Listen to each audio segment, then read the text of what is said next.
runner-up. Our fourth runner-up is our candidate from Orango, Anthony Bernardo. Is the award to our fourth runner-up, Anthony Bernardo, our fourth runner-up from Orango.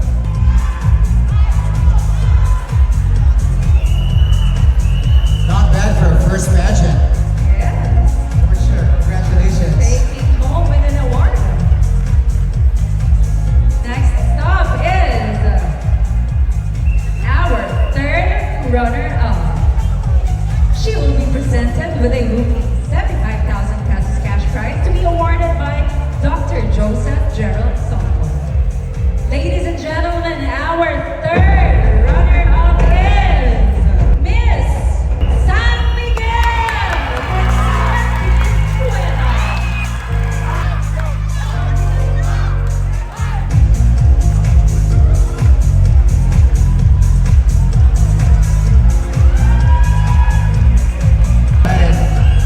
Our third runner-up is from San Miguel, and again, Priscilla Cuevas. Thank you so much. Three candidates left, ladies and gentlemen. Sino kaya sa kanila ang ating second runner-up? Our second runner-up is from Maybunga, Sophia.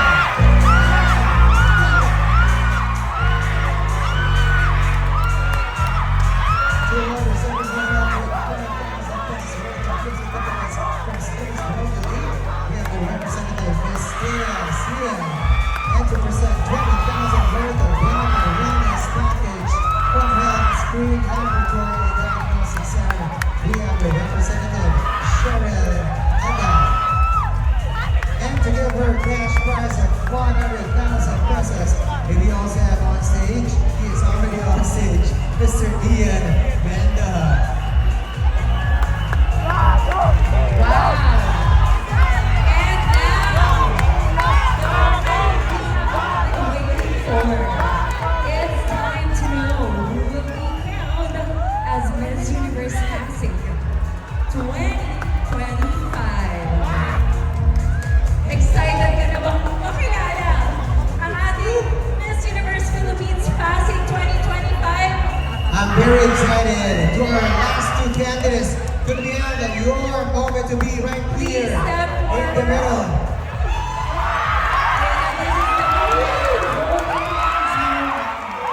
Ito na yun. Sobrang excited na. Excited na ba kayo, Pasig? Alright, I'm sure everyone can't wait to see who our new queen will be. But before that, we call up on stage Miss Aramina and Chairman Maynard Sabili to award our first runner-up. We also call in Architect Shamsi Subsupli, Attorney Christian Sia, and Congresswoman Michelle Singson to crown our Miss Universe Philippines Pasig 2025. I just want to clarify, our next announcement will be the Miss Universe Philippines Pasig 2025. Ulitin ko po, ang aming unang i-announce ay ang kokoronahan bilang Miss Universe Philippines Pasig 2025. Now, ladies and gentlemen, Pasig, are you ready to crown your new Miss Universe Philippines Pasig 2025? Ready na ba kayong suportahan siya sa Miss Universe Philippines?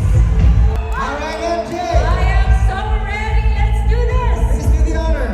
Our Miss Universe Philippines Pasig 2025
celebration is gonna be buksan at the Miss Universe Philippines 2025 stage. And of course, Alessandra will be joining the pack. Yeah. I am so ready for that. All right, ladies and gentlemen, thank you so much to our dear guests who joined us on stage for the awarding. I think this time we're going to be passing the crown. Can we call back on stage? And about another round of applause for our Miss Universe Philippines Pasig 2024, Selena Antonio Reyes. Time to pass the crown to our new queen from Bagong Ilog, Alessandra Eugenio.